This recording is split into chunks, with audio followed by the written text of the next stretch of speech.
Bueno, ya estamos en vivo y en directo en esta idea en la que me sigue el rollo Jesús Ramírez Cuevas. La idea es iniciar estas conversaciones, Jesús, en un tono más relajado, no solamente por el lugar, sino si hay que comer, pues hay que comer, lo que se tenga que hacer para que salgan las opiniones y los comentarios que deban. Te agradezco mucho que apadrines este esfuerzo. ¿Cómo estás, Jesús? Muy bien, Vicente, pues un gusto estar aquí y bueno, pues a la orden, como dicen. Aproveché porque hay un chorro de temas sobre la mesa y quién mejor que el coordinador de los asesores de Presidencia de la República para hablar, por ejemplo, ¿no?, de la presidenta que va a Barcelona a una cumbre progresista. Extrañamente regresa para el tema de la CIA en México.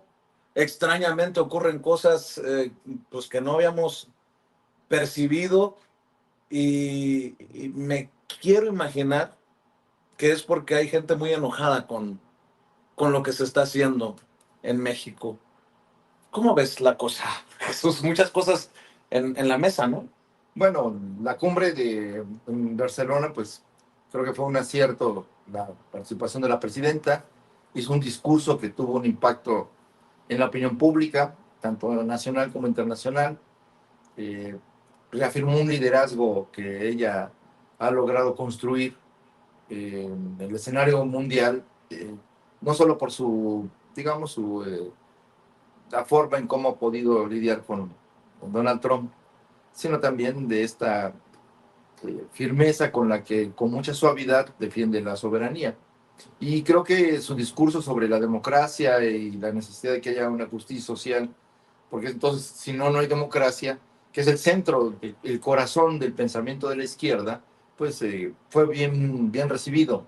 Y creo que también el hecho mismo de considerar que ella representa a un pueblo que ha defendido su soberanía, sus derechos, que ha logrado ya 4 transformaciones con esta y que, pues, de alguna manera colocan a México en un, pues, lugar especial por su historia, por sus posturas progresistas, eh, porque pues aquí la República Mexicana nació con una lucha popular y que le dio un carácter de reivindicación social al hecho de la independencia, cosa que no ocurrió en otras latitudes del continente, incluso en la Unión Americana, y que pues distingue a México, ¿no? México, en un recuento que pues, en algún momento podría hacerse, pues todas sus transformaciones han tenido un componente legal, constitucional, se han creado nuevas instituciones y eso lo ha colocado en la vanguardia, ¿no?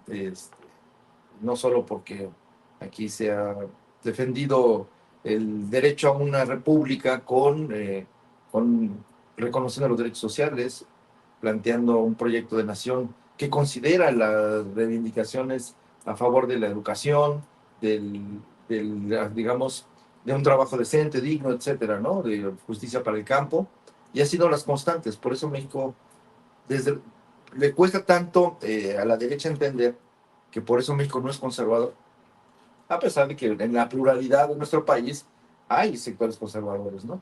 Decían pero que era, no es una mayoría social. decían que iba a ser una cumbre anti-Trump y yo decía, pues ¿cómo no?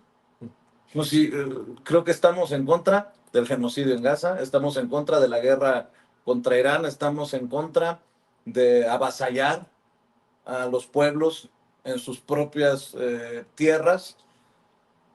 Y a pesar de que la presidenta pues es una mujer de cabeza fría, mesurada, pues terminó siendo una cumbre que no gusta, para tratar de matizar, que no gusta al vecino del norte. Vamos a ser sinceros, Jesús. Bueno, no le gusta a la derecha en general del mundo, ¿no? Que esta oleada de ultraderecha, eh, pues cada vez hay menos gobiernos progresistas en esta etapa de la historia y sienten que es un momento, ¿no? El momento ¿Y qué nos de la pasó? oleada. ¿Y qué nos pasó? Porque yo recuerdo en tiempos del presidente López Obrador decíamos, ahí viene la ola de izquierda. Y luego vino Bolivia y salieron con el domingo 7, perdón por la expresión, y luego en su momento tumbaron a Lula, a Dilma, y luego lo de Boris, que básicamente se va y se queda un tipo cuasi nazista. ¿Qué pasó? ¿Qué ha pasado? Bueno, Pues, para que no nos pase. hay un proyecto internacional de entronizar a la derecha y que utiliza las redes sociales, utiliza centros de pensamiento, utiliza universidades, organizaciones no gubernamentales y que tiene mucho dinero. Y entonces han encontrado la forma de intervenir los procesos políticos nacionales.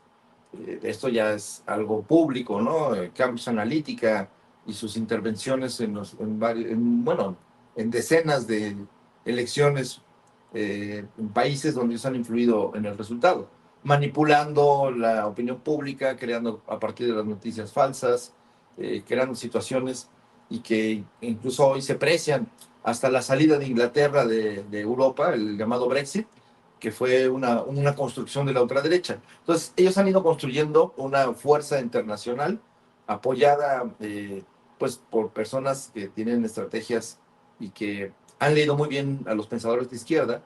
Yo recientemente recordé que uno de sus intelectuales de cabecera, aunque no lo parezca, es Antonio Gramsci, que ha sido como uno de los principales teóricos de la izquierda en términos de lo que es eh, la hegemonía cultural, la lucha ideológica, lo que ahora llama la narrativa, el relato y la construcción de una subjetividad en una sociedad y que la disputa por el entender el sentido común o de, digamos, discutir o debatir sobre cuál es la interpretación del origen de los problemas que vive la sociedad, ahí está el quid del asunto, ¿no? Entonces, la derecha avanzó mucho, creó toda una infraestructura cultural, mediática, internacional, y que está influyendo fuertemente. Al mismo tiempo, los errores de la izquierda también han contribuido justo al crecimiento. Pues lo dijo Lula justo en Barcelona, el hecho de que la izquierda se presente con un programa de izquierda frente a la sociedad para una elección, y termina aplicando un programa de la derecha.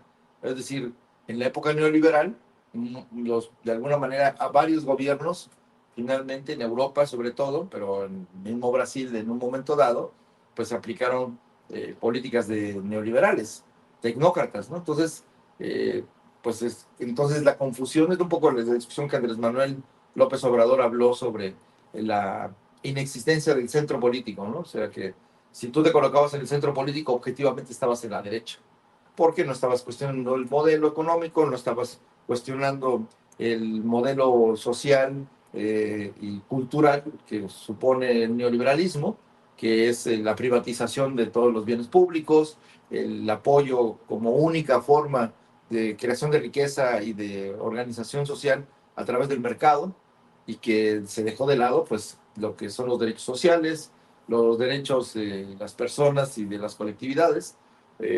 Y bueno, pues eso tuvo consecuencias, aumentó la pobreza y esos gobiernos que estaban, digamos, con un discurso progresista, pero al mismo tiempo aplicando estas políticas de castigo a los salarios, en la ofensiva contra los sindicatos, contra el estado de bienestar, pues terminaron pues, pasándoles la factura. A eso me refiero con los errores de la izquierda. ¿A ti te ha tocado, pues, ser un hombre muy cercano al presidente Andrés Manuel López Obrador y tienes la fortuna de contar la historia también de estar en Palacio Nacional con la primera presidenta?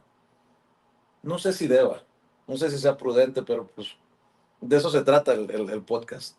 ¿Cómo ha sido para Jesús Ramírez Cuevas ver los aciertos y los desaciertos? Porque hasta el propio presidente admitió ciertos errores y los aciertos y desaciertos de este segundo piso de la transformación. ¿Cómo te ha tocado digerir la historia en dos diferentes personajes?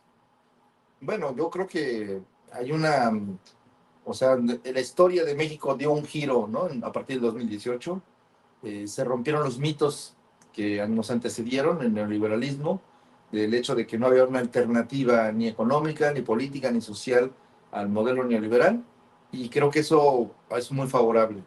Por el otro lado, se logró establecer un modelo político y de Estado que pues privilegia el apoyo a los más vulnerables, el, este eslogan, lema, axioma de por el bien de todos, primero los pobres, se ha convertido en una filosofía.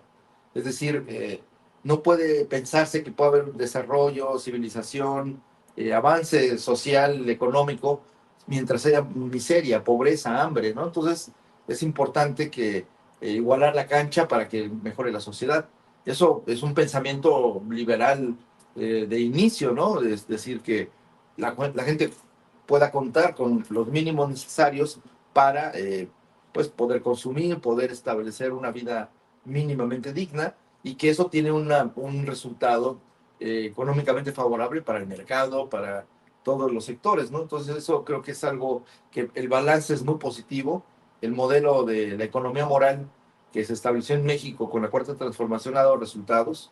13.400.000 personas pasaron de ser de una condición de pobreza a una situación mejor. Esto no había ocurrido de esta manera en tan poco tiempo, en 6 años, cambiar de tanta gente de su estatus, ¿no? Al contrario, todo el liberalismo venía creciendo la desigualdad y creciendo la pobreza. Entonces, creo que ese es un resultado positivo.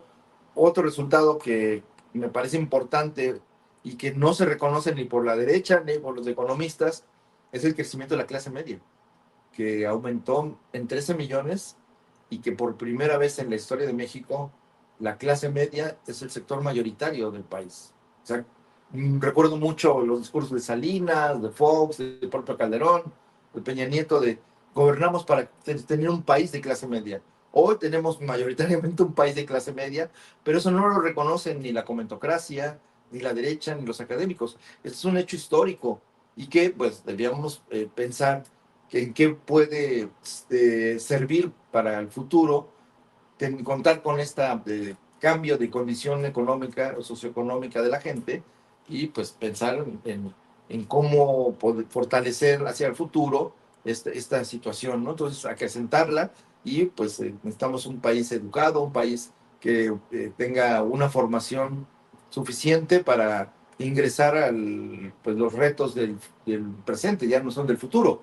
La tecnología, la inteligencia artificial, el tema de las comunicaciones como eje de las sociedades contemporáneas y que, bueno, pues obligan, contrario a lo que parece, ¿no? Que va en retroceso la educación, la formación de las personas, obligan a una mayor formación técnica y cultural, porque tanto los generadores de contenido, pues, digamos, el desgaste de solo hacer cierto tipo de streaming sin profesionalismo, pues tiene un límite. Entonces, obliga a que todas estas personas como tú que están trabajando en los medios, en los nuevos medios, que son medios alternativos, pues obliga a que como este es un proceso social también, el uso y consumo y la generación de contenidos de las redes, pues obliga a que pues, nos capacitemos, nos formemos, entendamos el lenguaje cinematográfico, aunque la dictadura del TikTok o de las redes obliga a pequeños bytes, ¿no? A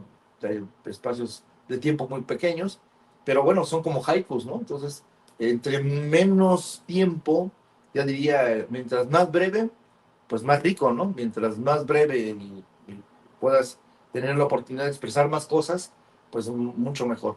Pero bueno, esto es parte de la realidad y yo lo que veo es que en la cuarta transformación se ha habido muchos aciertos. El acierto de eh, cambiar el uso del presupuesto público en lugar de fortalecer los negocios privados sin dejar de invitar a las empresas a que construyan infraestructura pública, trenes, carreteras, puentes, aeropuertos y puertos, y entre otras escuelas y demás.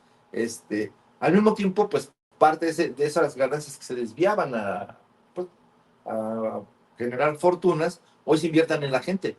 Esto todavía la derecha no lo entiende de la importancia que tiene para la paz social, para la estabilidad de un país y que es muy cuestionado porque dicen, pero ¿qué situación merece los jóvenes para tener una beca si no se han esforzado? Bueno, pues yo creo que el derecho a tener la oportunidad de mejores condiciones para estudiar, para vivir, pues siempre será mejor que gente empobrecida, resentida y que no tenga delitos. Entonces creo que En la parte, digamos, del proyecto económico, que a pesar de que tenemos una dependencia en los Estados Unidos muy grande, pues ahí se están sentando las bases para una reindustrialización del país, para generar unas condiciones en las que podemos producir, ser proveedores en el mercado internacional, no solo a los Estados Unidos, sino a otros lugares del mundo. Entonces creo que esta diversificación económica que se abre con todo el proceso de discusión del mercado internacional que se abrió en el año pasado y que pues cuyas consecuencias estamos pagando hoy, pues nos obligan pues, a fortalecer las cosas que han salido bien y a replantearse las cosas que han salido mal, ¿no? Creo que un tema es crear mejores incentivos para la inversión. Creo que ahí hay más, se necesita más, empujar más, aunque hay récord en la inversión privada, es muy importante, pero creo que necesitamos empujar un poco más, crear condiciones de acceso a la energía eléctrica, al gas, para que la industrialización sí sea una realidad a corto plazo y que pues la reorientación de la explotación de los recursos naturales no ponga en riesgo pues la vida de las comunidades, ¿no? Eso es también otra situación que debe ser un equilibrio. Entonces, ¿qué es en una visión autocrítica los errores, digamos, o las limitaciones o Los retos. los retos, ¿no? Yo creo que los retos son de todo tipo, ¿no? Yo creo que el principal reto político es mantener la línea de con el pueblo todo y sin el pueblo nada, es decir, que la democracia implica la participación de la sociedad.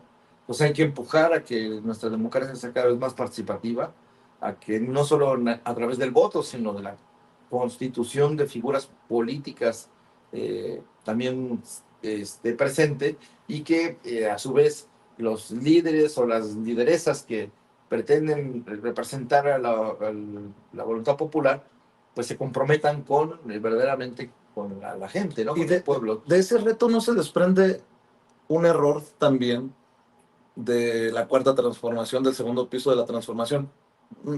No pretendo polemizar, pero la gente quiere ser escuchada. Y una de las cosas, por ejemplo, que yo le decía al presidente, se está equivocando, presidente, con mucho respeto en una mañanera, es el no buscar desde su posición, desde su puesto, de su investidura, el juicio de los expresidentes. Porque, por ejemplo, hablamos de las malandradas que hacían, pero la gente dice, ¿y dónde están dónde me los encuentro? ¿En qué bote me los encuentro? ¿En qué cárcel? ¿No? Igual ahora, por ejemplo, con lo de Maru Campos, la gente quiere mano dura. Sí se escucha a la gente de a pie como debería. Bueno, yo creo que sí se escucha a la gente. Estas giras que hizo Andrés Manuel en el país y hoy Claudia Sheinbaum, pues sí hay un contacto, ¿no? De opinión, de qué situación están viviendo la gente y sí hay escucha. Claro que también hay que hacerse cargo y hacerse responsables, pues de pues un balance que también la historia va a juzgar, ¿no? Si qué fue más conveniente, permitir que darle la vuelta a la página para avanzar como país o ensarzarse en los juicios a expresidentes, partidos, figuras que señaladas por la corrupción en el pasado, pero obviamente la gente pues no le gusta la impunidad, ¿no? Entonces también una situación que Morena y que el segundo piso de la Cuarta Transformación con Claudia Sheinbaum al frente, pues tenemos que pensar qué hacer para acabar con la corrupción, ¿no? La Oye, corrupción sigue siendo un tema que sigue golpeando a los países, no solo a México. Vemos ahora que la corrupción casi se está institucionalizando como forma de gobierno, ¿no? Entonces, en otros lugares. Claro, entonces, sí es un tema, la gente quiere acción, no solamente discurso, y a veces pues hay situaciones que sí requerirían un poco más de cuidado institucional, revisión de cuentas, de investigación, y que sea la autoridad la que pueda definir si hay o no responsabilidad, porque también, digamos, el linchamiento mediático, claro. pues no, eso no son juicios, eso es linchamiento, ¿no? Entonces, sí debe haber un proceso en el que quien incurra en delitos, quien haga peculado, desviación de recursos, pues sea investigado sea del color que sea, y que ahí no haya impunidad. Eso todavía lo vemos en las encuestas como el tema corrupción, pues sigue siendo y va creciendo, ¿no? Porque siente la gente que no son suficientes las medidas que ha tomado el gobierno para combatirla, ¿no? Entonces, también creo que otro tema que hay que discutir y hay que analizar, pues es la cultura política priista, porque esa es ¿A qué te digamos, una refieres? cara, pues la cultura de un país que vivió el autoritarismo durante tantos años basado en la simulación democrática, en la simulación política, en el uso patrimonialista de los partidos, de las posiciones políticas, De que ya no podemos seguir por ese camino. de la corrupción misma como esencia de la política. Todo eso hay que desterrarlo. Quien quiera representar los intereses del pueblo o gobernar, pues no debía ser compatible con hacer negocios. Aunque es muy respetable que un hombre de negocios entre a la política, compita, sí debía haber reglas que diga, bueno, a ver, si tú tienes negocios y todo, pues tienes que retirarte de esa actividad mientras tengas una actividad pública, porque entonces es contradictorio. Pues yo pienso que eso se ha normalizado en el pasado y lo hemos heredado y no hay quien lo cuestione. Entonces yo creo que sí es algo que es importante señalarlo. Y cuando digo la cultura política priista, hablo de todo, del clientelismo, de este asunto de usar los intereses y las necesidades del pueblo para, de manera demagógica, eh, pues empoderarse o proyectarse y prometer cosas imposibles. ¿Te refieres a alguien en particular o quieres No, poner para... eso es una cultura que atraviesa todos los partidos. No es ser la de No malas. no es privativa de ningún partido, es una cultura política. Te digo porque, fíjate, te estaba escuchando y obviamente te escucho con atención. Dices, con el tiempo la historia definirá si fue un error o un acierto no estancarse en el juicio de los expresidentes o avanzar esa decisión, ¿no? De no quedarse en eso y seguir avanzando. Pero, a ver, lo que vemos es que Felipe Calderón es el que anda cabildeando en conferencias, pidiendo la intervención, eh, incluso aplaudiendo a personajes como la premio Nobel esta que le entregó la presea a Trump. Luego tienes a personajes que a veces resultan impresentables para la gente que terminan del lado de la transformación y que dices, ay, cabrón, ¿y dónde lo metieron en el cloro para que se purificara? La gente también dice, ay, pues si no los vas a, no los vas a enjuiciar, no me los metas enfrente, ¿no? Estoy de acuerdo contigo, o sea, quien, digamos, todo el mundo tiene derecho a cambiar, ¿no? De postura o de entender que el país cambió y entonces estamos en otro tiempo. Pero eso es una cosa y otra cosa es decir, bueno, este, tienes una trayectoria, estás acostumbrado a hacer cosas malas o corruptas o lo que sea, pero como ya eres de acá, de este lado, ya puedes seguir haciéndolas, pero ya eres de este lado. No, aquí creo que es algo bien importante que la lucha que se abrió, el cambio que se abrió con Andrés Manuel en el 2018 y que continúa, digamos, transformando el país, obliga a que ponen en el centro la ética. Entonces, si tú quieres participar en la transformación, tienes que dejar todo lo que heredaste de esa cultura política, de esos vicios de la política, de esa casta que se enriqueció a costa del poder político. Entonces, todo eso tiene que ser parte de la transformación. Y eso, pues, a veces tarda más. Así como el cambio se dio por un cambio de mentalidad del pueblo, pues las élites también tienen que cambiar, y las élites políticas, económicas y culturales. Y creo que todos se acostumbraron a una forma de poder y de relación con el poder económico y político que subordinaba, digamos, los grandes intereses y promocionaba y premiaba esa subordinación. Ya no hay. Yo incluso hablaba hace poco que los apapachos, como se le han reducido los ceros, pues ya están muy enojados, ¿no? Entonces, creo que hay que repensar el país, repensar esta relación que había de los sectores económicos, políticos y culturales. Oye, eh, como queremos que estas conversaciones sean...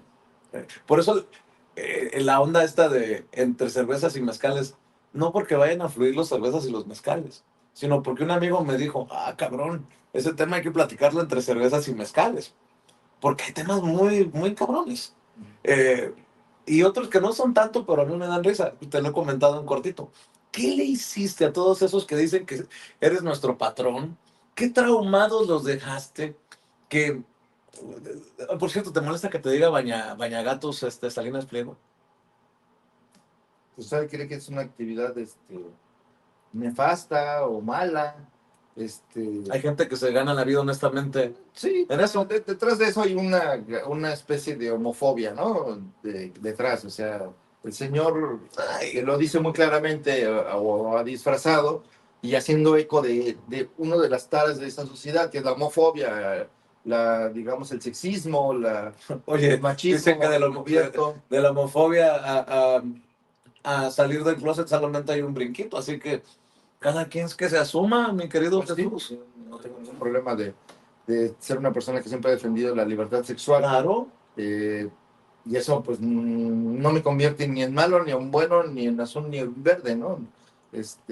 Pero creo que sí hay todas estas personas que se están enojadas por lo que ha habido y entonces necesitan construir un enemigo para facilitar su existencia. pues Porque como que no están dispuestos a pensar, no están dispuestos a entender que este país ya cambió, pues tienen que demonizar a alguien, como crear un gran símbolo de los males, y entonces a ese le... y como ya se fue Andrés Manuel a descansar, pues, te agarraron a ti o qué? pues sí, eso tiene un nombre, se llama chivo expiatorio.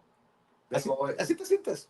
A no, veces. bueno, no, porque yo no me asumo así, pero sí creo que muchos lo quieren ver así, porque eso les facilita su explicación. En lugar de ver los errores propios, en lugar de ver eh, pues los males que uno pueda tener como parte de ciertas realidades que permiten comportamientos no éticos y que cuando cambian las cosas te expones, ¿no? A que te vean tu realidad de cómo eres, y no lo quieres ver, pues echa la culpa al otro y entonces las culpas de toda esta gente, pues yo las tengo, ¿no? O sea, yo construyo ejércitos de bots, cofinancio ¿Cuánto, campañas. con Dicen, cuánto dicen cuentas? ¿Con que cuánto presupuesto cuentas, no, Jesús? pues con mi salario yo no tengo más presupuesto. Yo siempre he sido partidario de la libertad. Ustedes lo vieron. O sea, yo nunca fui capaz de sembrar una pregunta ni sembrar un tema en la mañanera. ¿Por qué? Porque el acuerdo con Andrés Manuel y el acuerdo con los periodistas que allá tienen es que ahí había libertad para exponer y cuestionar lo que fuera, a Pero te diferencia acusan. del pasado. Entonces, todavía siguen pensando que yo tengo ahí la influencia para sembrar notas Es que eres como tan radical de izquierda, convenciste a Andrés Manuel López Obrador de quitarle la publicidad oficial a TV Azteca, por ejemplo. no, pues sí, no, me culpan todos sus males. Yo no, ¿qué culpa tengo de que el país cambió y que su modelo de negocios ya no funciona igual? Porque pues dependía de los favores del poder. Entonces ahora como no quieren ver eso, le tienen que culpar a alguien. Que sea yo el vehículo, como diría el abogado que quiso, bueno, que se hizo millonario, este, El abogado que, que se hizo que millonario. sacó su libro para echarme a mí la culpa de todo, El abogado que se hizo millonario para sacar un libro. apoyado por un dueño de una televisora, me quieren culpar de todo, pues que yo era capaz de manipular al político más sagaz, más avesado que ha tenido este país en las últimas décadas, pues es un poco difícil, ¿no? Que eso haya ocurrido. Me parece muy burdo, muy caricaturesco y poco real. O sea, ¿Ya entablaste la demanda contra Julio Scherer estoy en eso, Ibarra? estoy en eso. ¿Sí va? Sí, claro, sí, sí, porque yo tengo que, digamos, si hay, porque hay muchas cosas que se dicen ahí, bueno, todo lo que se dice ahí que es mentira, y hay un intento digamos, pues embarrarme en muchos temas que ni siquiera tengo en el... ¿Y algún día se cantaron un tiro, se inventaron la madre o algo? ¿O por qué tú, Jesús? No lo sé, digo que cada quien se inventa sus justificaciones, inventa sus enemigos de papel para poder justificar lo que han hecho. Entonces, sus errores, su falta de entendimiento, pues lo quieren justificar a través de ese señor es el que tiene la culpa de todo, lo que me pasa. What? Eso, pero si en la realidad puedes hacer, ni siquiera un matrimonio pudiera decir de su pareja eso, porque siempre hay una corresponsabilidad, ¿no? Entonces, decir lo que dicen en el libro, lo que dice el señor todos los días, pues es ridículo. Es realmente un odio que, pues lo único que hace es reflejar sus propias limitaciones. Y pues yo lo que yo soy un servidor público ahora por una circunstancia histórica de que había que darle cara a la transformación y asumir la responsabilidad de impulsar un movimiento de cambio, ¿no? Democrático. Pero yo no tenía una intención de volverme funcionario público, ni quiero ser funcionario público toda la vida. Por eso déjame preguntarte, ¿quién eres, Jesús? Yo soy periodista, soy politólogo. Me he dedicado toda la vida a analizar, a ver, a documentar pues, los problemas sociales, los problemas políticos, aprender de la historia, porque todo problema actual pues, tiene una raíz. Los grandes problemas nacionales pues, tienen raíces profundas, ¿no? Hay rezagos históricos, hay situaciones que se repiten, ¿no? Eh, Ahora que vivimos, digamos, esta circunstancia con los Estados Unidos, pues ese es un tema recurrente desde que México es independiente. De alguna u otra manera siempre han querido eh, manipular o eh, poder imponer sus intereses a tal grado de quitarnos la mitad del territorio. Entonces, esta ha sido una constante. Entonces, creo que es importante entender que, digamos, los antecedentes históricos de los procesos que vivimos, porque si no, por eso me parece lamentable que no se reconozca los avances de este país, porque los avances sociales y socioeconómicos que hemos tenido, pues yo creo que son para que todos podamos tener orgullo de que este país ha podido transitar hacia adelante y hacia arriba, y creo que eso es fundamental, ¿no? No solo porque hoy miran a México con respeto, y como por eso toda la campaña de desprestigio de narcogobierno, es porque no tienen argumentos. La derecha terminó haciendo guerra de lodo y campañas de odio porque no tiene proyecto, no tiene, o su proyecto es tan descarnado que no lo puede confesar. O sea, eh, es muy difícil que alguien de derecha diga yo soy de derecha. Entonces, más bien construye su identidad de derecha en contra de la izquierda. Entonces, la izquierda que es mala, que es corrupta, que es autoritaria, ahora que es narcoizquierda. Entonces, todo esto porque no tienen un proyecto propio, porque no quieren decir que ellos están beneficiando a una minoría, que su proyecto es para el 1% y que no les importa el resto de la población. Yo te preguntaba que si quién eras, porque, digo, te, te, te pintan como el monstruo de mil cabezas que sigue en los pasillos de Palacio dictando las preguntas, como si en algún momento nos diera. Yo quiero decir que el Jesús que yo conozco es el tipo al que le pedía un café, nos sentábamos a tomar un café y que nunca me ha negado la palabra ni nada por el estilo. ¿Tienes amigos? Muchos. ¿Sí? Muchos. ¿En la política? Bueno, en la política, digamos, vamos a usar el adagio del clásico, de que todos somos amigos que no competimos por el mismo puesto, ¿no? Entonces, Pero pues esto de la ¿tienes política, amigos que te jactes? no, bueno, pues tengo muchos amigos, artistas, periodistas, activistas, ¿no? ¿Y enemigos? Pues ahí hay varios declarados, ¿no? ¿Sí? ¿A O quién sea, asumes como enemigo? no, bueno, yo no tengo enemigos. Yo la verdad ni odio, y luego me causan un poco de conmiseración. eh, tan, pues es que tanto tiempo que le dedican y tanto sentimiento negativo Salinas Pliego sí te ve como enemigo, ¿no? Pues sí, pero eso es ideológico y eso es político. O sea, el señor es ultraderechista. Él piensa que es mejor lo privado que lo público. Él sí piensa que el dinero es la principal eh, causa y fuente para las sociedades. Y pues el dinero en realidad es una abstracción. Entonces, creo que es importante la generación de riqueza, pero no el equivalente, el dinero no es un equivalente a la generación de riqueza. Entonces, creo yo que es importante que pensemos que el bienestar social, que el hecho de que la gente viva mejor, pues le va mejor a todos, a los empresarios, a los, obviamente a los artistas, a los comercios, pero bueno, no sé, creo que la derecha sí tiene vocación de odio, eso es una vocación. Julio Scherer se destapó como de derecha. Pues ahí sí que la gente lo juzgue, ¿no? Si Digo, sus sí, sí. posiciones, sus posiciones nunca han sido de izquierda. A eso sí ha sido abiertamente partidario de lo privado y partidario de en contra de lo social. Eh, Alguien que no tiene sensibilidad social, que el maíz mexicano no le importa porque dice que es mejor el maíz transgénico y que los que defienden el maíz nativo, que además es un recurso biológico muy importante, que es único y que no tiene sustituto y que además, digamos, la ciencia todavía tiene que aprender mucho de las plantas, de los granos, del agua, de los ciclos del agua, o sea, por qué las plantas y los árboles fueron los primeros habitantes del planeta. Todavía no sabe la ciencia cómo es que el agua y las plantas se vinculan, cómo crecen, cómo se comunican. O sea, hay como cada vez más conocimiento de que hay una comunicación, de que los bosques son comunidades y de que tienen comunicación, pero aún la ciencia no sabe cómo lo hacen.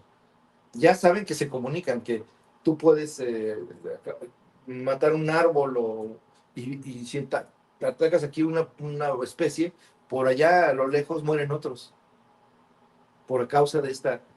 No lo sabe la ciencia por qué ocurre. Entonces, todavía decir que ya se sabe lo que pasa en el planeta y que nos creamos como dioses de miurgos a querer inventar otra vida, si no sabemos cómo funciona esta, es muy peligroso. Ese es el horizonte al que nos estamos enfrentando con la inteligencia artificial. Pero yo pienso que todos los recursos biológicos, la biodiversidad y la naturaleza todavía tienen mucho que enseñarnos. Entonces, salvaguardar, cuidar ese patrimonio genético para las próximas generaciones es fundamental. Y lo digo con conocimiento de la historia. Si el maíz no hubiera sido producido por los pueblos originarios, esos pueblos tan denostados, tan vilipendiados, tan racistamente ignorados, y que incluso se hubo, digamos, hasta se justificó el etnocidio durante mucho tiempo, esos pueblos crearon vida, o sea, crearon una civilización basada en el maíz. Entonces, ¿cómo fue esa domesticación de generación en generación para crear un grano que hoy es uno de los principales alimentos del mundo? Todavía eso no está tan claro, pero sí tenemos claro una cosa, que eh, la base del cultivo de esas especies originarias fueron las que le permitieron a los pueblos sobrevivir. Entonces, ¿por qué nos queremos privar de nuestra soberanía alimentaria? Precisamente mejorando la producción de esas especies, sin duda, pero no perdiendo su calidad genética, porque pues tienen una historia y, digamos, sobre todo, representan nuestra soberanía económica. Uno de los aportes a derecho internacional de México es defender abiertamente frente a otras naciones que la soberanía y la autodeterminación de los pueblos también es económica. Claro. Entonces, nuestra constitución, que considera que los recursos naturales son de la nación y que también, digamos, tiene una responsabilidad con la generación presente y con las del futuro, pues es algo que es un aporte. Entonces, eso es parte de nuestra historia y que tiene que ver con nuestro presente. Entonces, personas como estos que hemos hablado, pues no entienden eso. Ellos prefieren solo que el, la idea de hacer dinero fácil y que ese es el único horizonte de la vida, tener dinero y presumirlo, porque además normalmente la gente que sí tiene mucho dinero pues ni siquiera tiene necesidad de presumirlo. Cuando tienes que presumir lo que tienes, algo anda mal en la cabeza. O sea, eso de querer humillar al resto diciendo, mira, yo tengo un yate, un helicóptero, viajo aquí, viajo allá, pues parece un poco, eh, pues no quiero usar la palabra que es una palabra racista, pero híjole, pues de nuevo rico, ¿no? O sea, como que no siento que sea algo auténtico de las personas que sí son acaudaladas, sino es como propio de los nuevos ricos, de los que miran, yo ya la hice, ¿no? Yo ya mira, y te humillo mostrando esa riqueza, ¿no? Entonces, siento como algo totalmente humanamente muy limitado, o sea, son personas muy pequeñas en lo humano, son personas acomplejadas, que es esa riqueza la que les da poder o les da proyección. Su persona es tan pequeña que necesitan de todos esos recursos y mostrarlos para decir que son grandes. Entonces, cada vez que veo ese tipo de personas, lo único que hacen son pequeños hombrecitos, diría por ahí un teórico de la psicología de los años 30, son pequeños hombrecitos que lo único que hacen es reproducir el poder y el prejuicio y la opresión. Y por eso ni odian, ni por eso quieren, o sea, les molesta a la gente que piensa diferente, les molesta la libertad real, no la libertad del dinero, sino la libertad de las personas, sí. La libertad de amar, la libertad de poder pensar diferente. ¿Te gusta este México?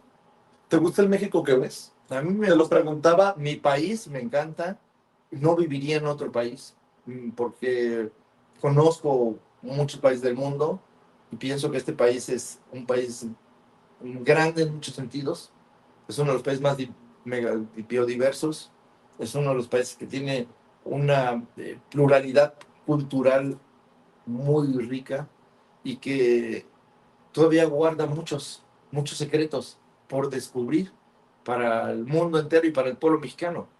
Y lo que más me enorgullece de este país es su historia, que siempre ha habido mexicanos, aunque a veces son pocos, que reivindican al resto con su actuar y que nos han heredado el país que tenemos. Hay obviamente rezagos, hay vicios, hay cosas que tenemos que cambiar, pero yo veo que este país, este pueblo es un pueblo trabajador, es un pueblo industrioso, un pueblo generoso. Pero eso me refiero, Jesús. Si ves que vamos avanzando y lo que se ha avanzado te gusta o quisieras ver más, te preguntaba cómo ves de Andrés Manuel López Obrador a Claudia Sheinbaum, porque a ambos también les tocó lidiar con Trump, porque el propio presidente sembró unas expectativas muy fuertes, muy cabronas, cuando dijo, no, hombre, yo soy fresa a comparación de Claudia Sheinbaum, porque tú estás ahí, sigues en Palacio Nacional, porque estamos bajo ataque, al menos esa es la lectura que yo le doy a lo que estamos viendo, ¿no? Desde el extranjero, desde el interior, desde los elementos de la CIA que están a las espaldas del gobierno federal trabajando. En fin, a eso me refiero, para la reflexión, Jesús. No, pues sí, digo, este país siempre ha estado bajo asedio, ¿no? Y siempre ha estado respondiendo a ese asedio, pues con imaginación, con unidad, porque finalmente la fuerza del pueblo mexicano es lo que ha impedido que nos convirtamos en colonia, que sigamos siendo un pueblo libre, a pesar de todos los errores o los vicios o los problemas que tenemos, y algunos heredados y otros contemporáneos, pero que somos un gran país, o sea, somos un gran pueblo, y siempre nos han juzgado, siempre nos han vilipendiado, digamos, desde las potencias occidentales, y creo que el camino de otros pueblos nos enseñan que la grandeza cultural es más importante que a veces, digamos, esta idea de un progreso a costa de los demás, ¿no? Entonces, no queremos, México cambió porque ahora, para que el país progrese, tenemos que progresar todos. Y ese es un gran mensaje para el mundo. Yo recuerdo que a inicios del gobierno de Andrés Manuel, las mañaneras se veían en todo el mundo. Bueno, todavía se siguen viendo en todo el mundo, pero se veían con especial interés porque estaba un gobierno hablándole a la gente, no estaba hablándole a los medios para que a su vez ellos tradujeran un mensaje hacia la gente, sino los estaba considerando como sujetos, con conciencia, con inteligencia y con responsabilidad, y estaban construyendo una comunicación. Yo recuerdo mucho un obrero de Barcelona justo, que escribió poemas, hizo unos videos a favor de la mañanera de Andrés Manuel, pero, digamos, sintetizado en una frase que él decía: ya llegó el momento en el que por fin alguien le está hablando a los paletas, a los trabajadores, a los humildes, Porque normalmente cuando uno se encumbra en el gobierno, falsamente piensa que ya llegó a otro estadio de vida. Y entonces empieza a hablar a los de arriba y te olvidas de los de abajo. Y entonces eso es lo que ha estado viendo la gente a través de la mañanera, que se ha convertido pues, en un medio de comunicación propiamente dicho. Te lo preguntaba también esta, no comparación, porque es muy odiosa la comparación. Andrés Manuel López Obrador, pues siempre será Andrés Manuel López Obrador y la presidenta va por su propio camino. Pero en el caso de Trump, ese es la inminente amenaza con Andrés Manuel y con Claudia Sheinbaum.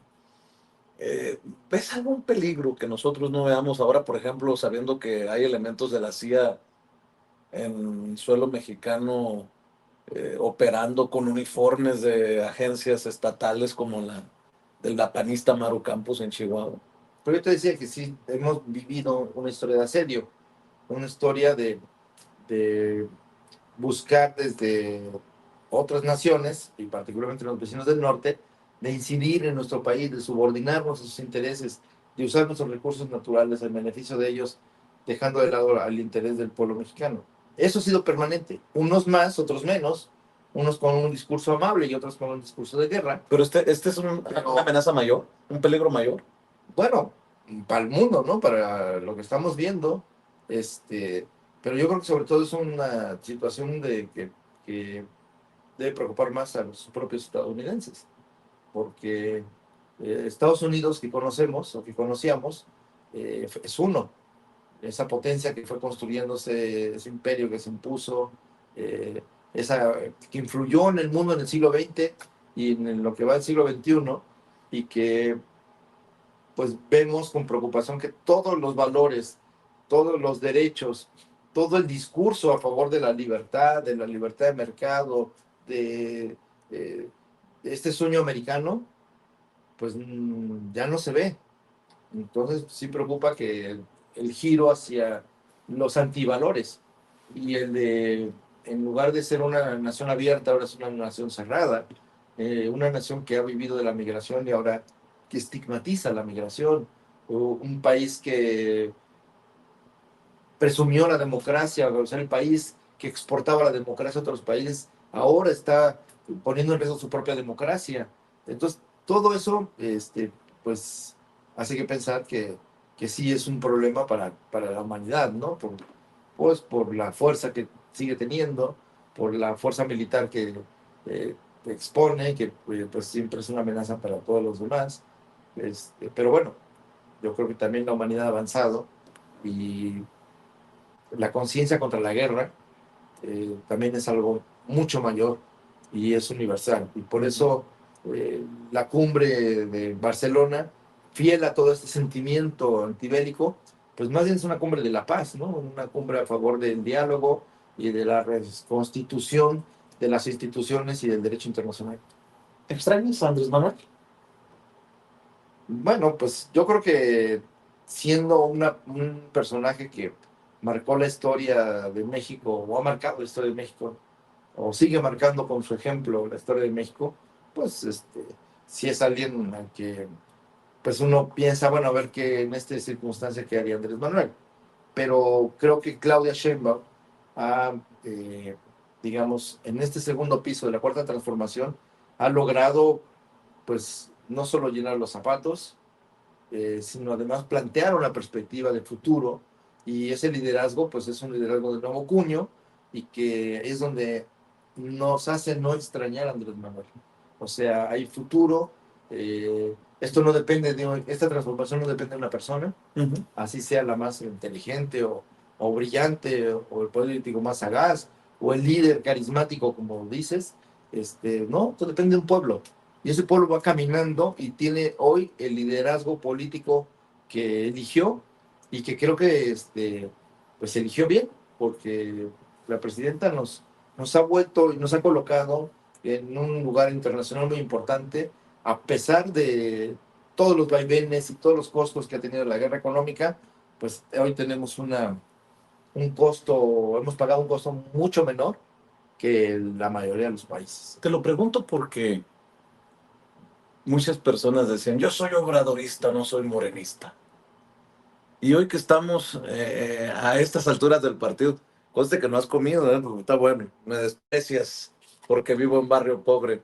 Sí, pues quería bistec, quería filete y yo nomás Unas cebollitas. una cebollita con chicharrones y guacamole. Te lo preguntaba porque estamos en este momento histórico.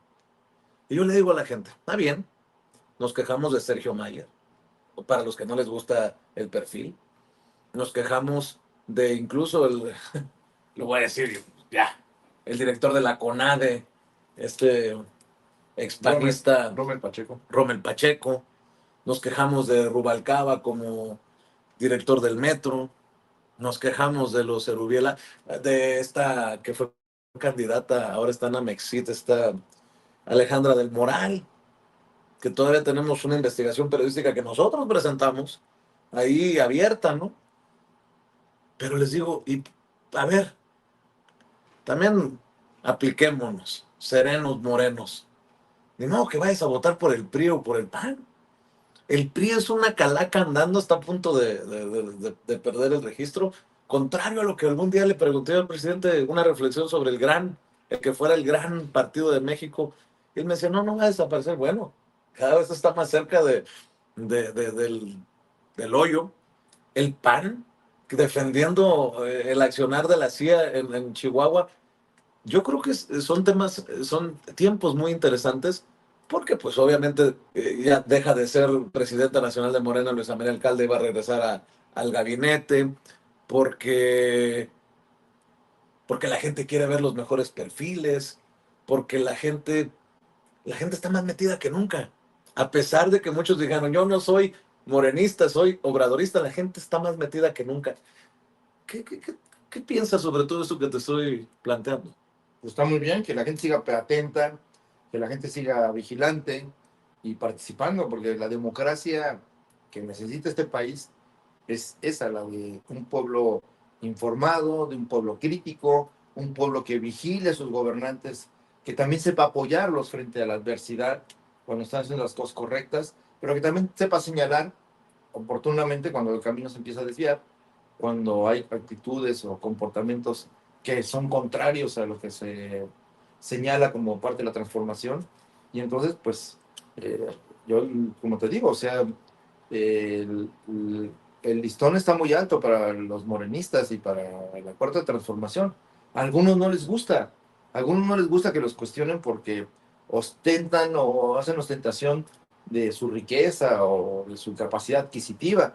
Eso pues no está mal, pero creo que en un país donde venimos de una crítica a la clase, a los privilegios de la casta, de la clase política y de la oligarquía, aunque tengan todo el derecho de vivir como quieran, pues creo que en congruencia, pues debemos buscar más, como señalaba Andrés Manuel López Obrador, lo que decía Juárez, la justa medianía. O sea, que no asociar el poder político con la riqueza, de justo que fue lo que Andrés Manuel hizo, ¿no? Separar el poder económico del poder político. Entonces no podemos juntarlo por la vía del ejemplo, pues, de las formas de vida. Entonces, si hay una crítica y eso tenemos que asumirlo y la gente lo ve mal. Entonces, que tengan su derecho a tener riqueza, pues sí, tienen derecho a tener, A que te cuiden a tu pero hijo yo en creo la que no embajada es en correcto Londres. hacer negocios, seguir haciendo negocios cuando eres funcionario público. Perdón, si eres empresario, pues dedícate a hacer empresas. Si quieres ser político, desincorpórate de sus empresas que sigan su curso y tú haces una carrera política. Oye, Pero o eso como de digo yo, juntar las dos cosas no es bueno. o como digo Ya yo, lo el que vemos no en se otros quiera quemar, que no países. se meta a la cocina, hombre. A ver, me van a criticar por esto que te estoy planteando, pero mucho nos hace falta los que son afiliados a Morena y los que no somos afiliados a Morena, pero que nos consideramos eh, parte, poquita o mucha, del movimiento de la transformación, la autocrítica.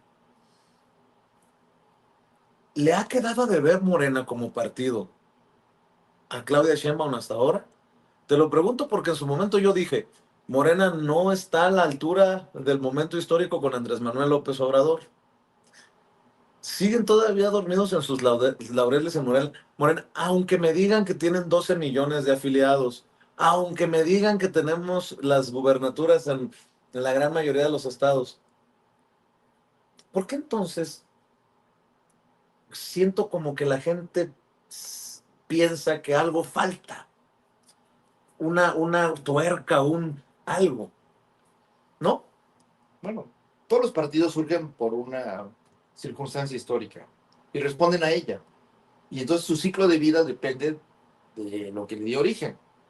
Por eso los partidos no pueden ser eternos, ni lo serán como ninguna institución, y ningún Estado, ni siquiera una civilización. Pero en el caso de los partidos políticos en las sociedades contemporáneas, pues cumplen ciclos, y lo hemos visto en otros países, como pues, las fuerzas políticas, unas que eran dominantes durante muchas décadas, de repente dejan de tener fuerza y prácticamente desaparecen. ¿Por qué? Porque ya no están respondiendo su programa, su forma de hacer política con la sociedad. Entonces, Morena surge de una necesidad de transformación democrática y entonces de una alianza entre, digamos, el pueblo con un sector de activistas y de políticos comprometidos con la transformación. Entonces, en la medida en que eso no se fortalezca y que se incumpla con ese papel, y además diría, Morena no solamente, digamos, es un partido electoral, es un partido que nace como un partido movimiento. Y cuando decimos movimiento, es sociedad organizada. Entonces, ¿qué veo ahí una parte limitada de este proceso? Fortalecer el movimiento, fortalecer la organización popular, fortalecer la organización para vigilar que no se desvíen los recursos, pero tampoco se desvíen los objetivos y que se cumpla con los principios. Esa es la parte que siento que todavía no acaba ¿A ti nunca te interesó ser presidente de Morena? Bueno, yo la verdad es que no pensaba yo estar en un partido político hace años, pero bueno, estamos aquí, eh, fundamos Morena y por lo tanto, pues, donde yo pueda servir, pues yo seguiré sirviendo, no tengo problema de dirigir el partido o de participar como un militante más. Eh, no me interesaba hacer carrera de legislador o algo que se le parezca, pero siempre he hecho política, ¿no? Desde muy joven, en los márgenes, no en los partidos, en los movimientos sociales, en el periodismo crítico, y entonces, pues, claro que ahora las circunstancias son distintas, y por supuesto que no, donde yo pueda ser útil, no tengo problema, pero pues es lo que le decía a la gente, no me gustan ni los dedazos, ni me gustan las designaciones desde ningún lado del poder. Y creo que es mucho mejor los procesos democráticos selectivos que fortalecen el liderazgo y fortalecen pues el mandato, ¿no? Porque si tú te debes a la gente, pues vas a tener que responder a la gente. Si no, pues a quién te nombra. Ya se está cumpliendo la hora y te dije que te iba a dejar ir a comer. Si no se podían los mezcales y las cervezas, bueno, de perdida algo le digo para comer. Yo lo respeto mucho, él lo sabe, creo que se lo he demostrado. Eh, pero para ir cerrando, hay, por cierto, es cierto que traen broncas ustedes al interior, los de latinos, ¿no? ¿Quiénes son los? Tú con Paulina, y que si Brito, y que si quién verdaderamente manda en la comunicación, digo yo, ¿cómo les gusta perder el tiempo? A ver, manda la comunicación a la presidenta de la Pues sí, República. no, chica. Entonces, tiene un equipo, designó responsables y ellos tienen que cumplir su tarea. A mí me atribuyen seguir estando en el área de comunicación. eh, no lo estoy en términos operativos. Sí influyo en la comunicación en la medida en que, pues, si uno tiene ideas, propuestas, una lectura crítica o una lectura afortunada de la circunstancia, pues aportas a la comunicación, pero eso no quiere decir que yo esté detrás de todo esto peleándome con los responsables de la comunicación gubernamental, con los responsables de asignar los contratos de Que la... tú eres el organizador de los medios alternativos, independientes, con los que cuenta el gobierno. Pues yo vengo de los medios alternativos, o sea, y he participado en medios internacionales y medios nacionales, pero yo soy fundador de revistas y de periódicos y de formas de comunicación, digamos, de alternativos, ¿no? Cuando vi que decían, no, que a través de no sé qué compañía o de no sé qué revista había sacado no sé cuántos millones de... Pinche Jesús, y yo le ando pagando el café cada vez que nos vemos porque, no que no, es que yo le digo, para que no haya malos entendidos, yo sigo pagando el café. ¿Qué reflexión le dejas a la gente? Te agradezco. Esto que decías del dinero. A ver, yo desde que entré al gobierno, la verdad es que no he manejado dinero. Yo he tenido que ver con la política de comunicación y la relación con los medios, y si me apuras, pues en algo influí para que cambiara la política de comunicación. Pero esa fue una decisión del presidente de la República, como hoy es una decisión de la presidenta hacer la comunicación que hace, ¿no? Entonces, creo que es una decisión política, no es una decisión que puede quedar en manos de un funcionario, digamos, que está al servicio de quien lo invitó a trabajar y bueno, pues y del país, ¿no? Estoy trabajando para el pueblo de Por México, cierto, pero en Sonora han tenido eco los esfuerzos como estos de la cumbre de medios independientes y alternativos. Estuve el lunes, no, lunes o martes, en lunes o martes, ya ni me acuerdo, en Sonora, en la conferencia de Alfonso Durazo, el gobernador, y se anunció una, una beca para la profesionalización de medios independientes y alternativos. Creo que es punta de lanza Sonora con esto. No lo pues he es una de las escuchado. propuestas del Congreso de Ujú. Comunicación. Y allá hay dos que tres camaradas, hombres y mujeres, que están insistiendo Y en el gobierno. es importante que a nivel federal sí haya, o sea, porque si ya la realidad cambió, antes eran las empresas las que capacitaban a sus periodistas, pero ahora, digamos, se creó otro ámbito de comunicación nuevo, pues también tiene su curva de aprendizaje, entonces hay que profesionalizarlo y ayudarle a fortalecerlo, ¿no? Para en bien del pueblo y de la comunicación social, ¿no? De la gente, y yo creo que también se agradece que haya medios que cada vez sean más profesionales, que manejen el lenguaje, las técnicas de la comunicación, de las entrevistas, de la capacidad de narrar, de contar las historias de mejor forma. Yo creo que nadie, digamos, en su sano juicio, se opone a la profesionalización.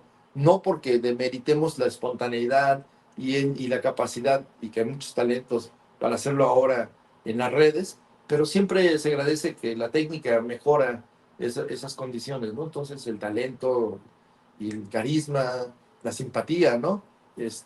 ¿Hasta cuándo en el gobierno, Jesús? Pues mientras se pueda ayudar a que este país avance por la vía de la transformación, pues hasta que el cuerpo aguante. ¿No se te antoja escribir un libro sobre tus No, sí experiencias? estoy en eso, pensando bueno, estoy trabajando Ya estás trabajando en un sí, en libro. varias cosas, sí. En un libro. Pues sí, en varios, tengo pendientes varios. Tengo por ahí una sorpresa que pronto a lo mejor anuncio. Pues de una vez, pues hasta nos la exclusiva, pues ya que. Una historia de los movimientos sociales en México. Qué chingón.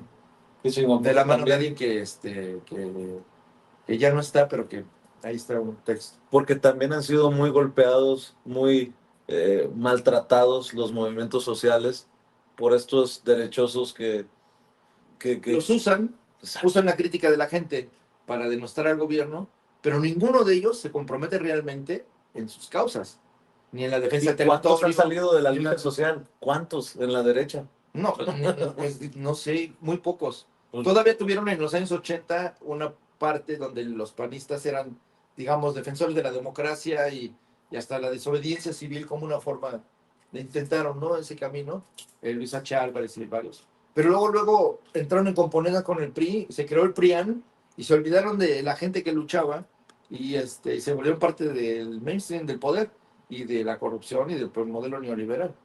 pues espero que se den más seguido estas pláticas. No tenía la intención siquiera de ni de provocar ni de amarrar navajas, simplemente conversar. Conversar de los temas que puedan estar sobre la mesa. ¿Qué le dejas a la gente? ¿Qué le dices a la gente? Porque eres, a veces no se enoja uno que otro, una que otra por ahí, pero eres el recordatorio constante de Andrés Manuel López Obrador.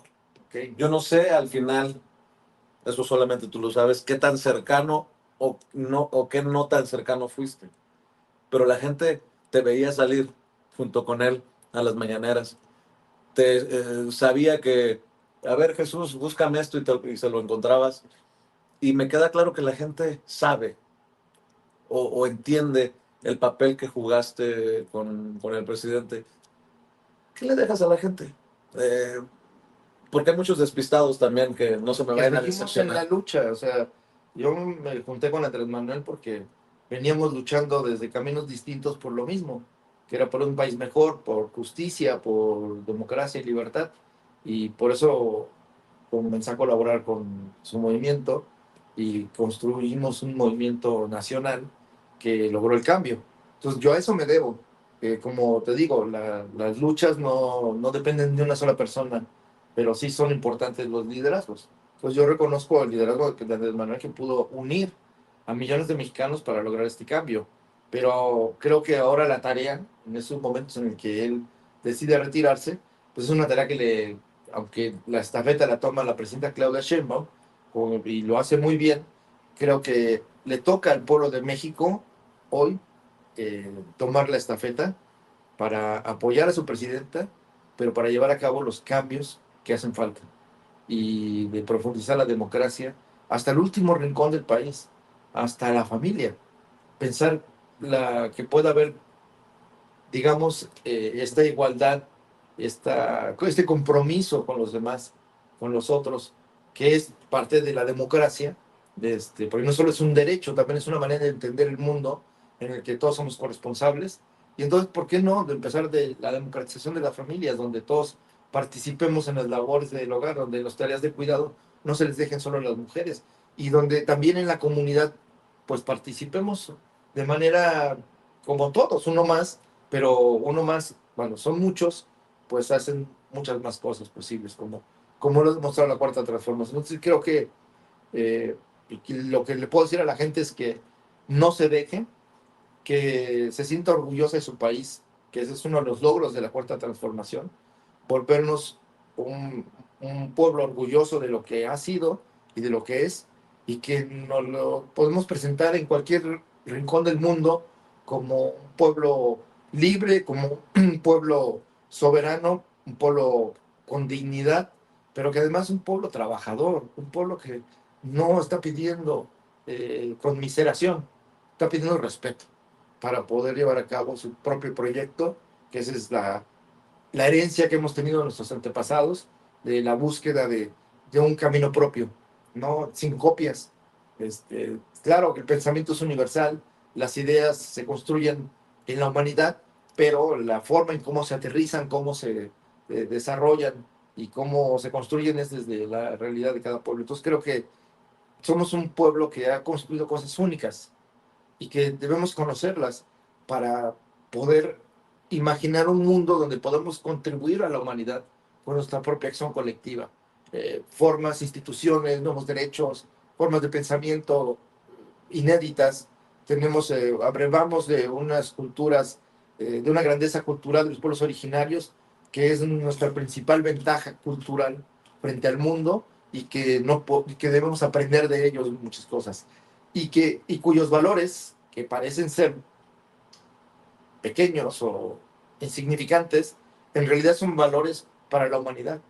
Es decir, la comunidad, la ayuda mutua, la solidaridad, eh, la mano vuelta de yo te ayudo y tú me ayudas, la propia forma de trabajo colectivo, la responsabilidad colectiva frente a un hecho, por el valor de la palabra. Esta sociedad ha perdido el valor de la palabra. Puedes decir una cosa ahorita y decirla mañana otra. Y eso entre los políticos es común, pero entre los pueblos no. Quien empeña su palabra la cumple, porque si no pierde todo, prestigio, pierde dignidad y pierde autoridad moral frente a la gente y frente a la comunidad lo único que tienes es lo que eres, no lo que tienes, porque muchos piensan que hay que tener mucho para hacer mucho, pero en la sencillez de la gente del campo podemos encontrar claves respecto a que la vida es mucho más eh, con lo más sencillo, a través del trato, a través del aprendizaje con otros y a veces esos pequeños campesinos que estaban condenados a desaparecer y que hemos promovido y apoyado su economía hoy, tienen mucha mayor sabiduría que en muchas universidades. Así es. Como siempre, es un placer. Gracias y gracias a ti, Ceci, gracias a la gente que nos está viendo y escuchando. Y bueno, en el transcurso del día seguiremos entrevistando Pues gracias a ti por el a más interés. A ver, compañeros. espero que no te hayas aburrido, dormido. No, hombre, Mira, ya casi tu agüita, tu ya casi me agüita. termino mi agüita. Pues, si él no quiere, porque pues allá él, pues no, ni modo que lo obliguemos, pero yo qué culpa tengo de haber nacido. Gracias, Jesús. En tierras Gracias. indios dirían. Y tomando Y mezcal. orgullosamente, Claro. como lo dije en la conferencia En tierra de guerreros, Sonora. en Sonora, orgullosamente nacido en Navojoa y residente de Álamo, Sonora, pero sobre todo orgulloso de ser testigo y poder contar lo que México está viviendo en estos momentos. Gracias, Jesús. Gracias, Ceci. Gracias a todos. Estamos al Hasta luego. pendiente. Saludos.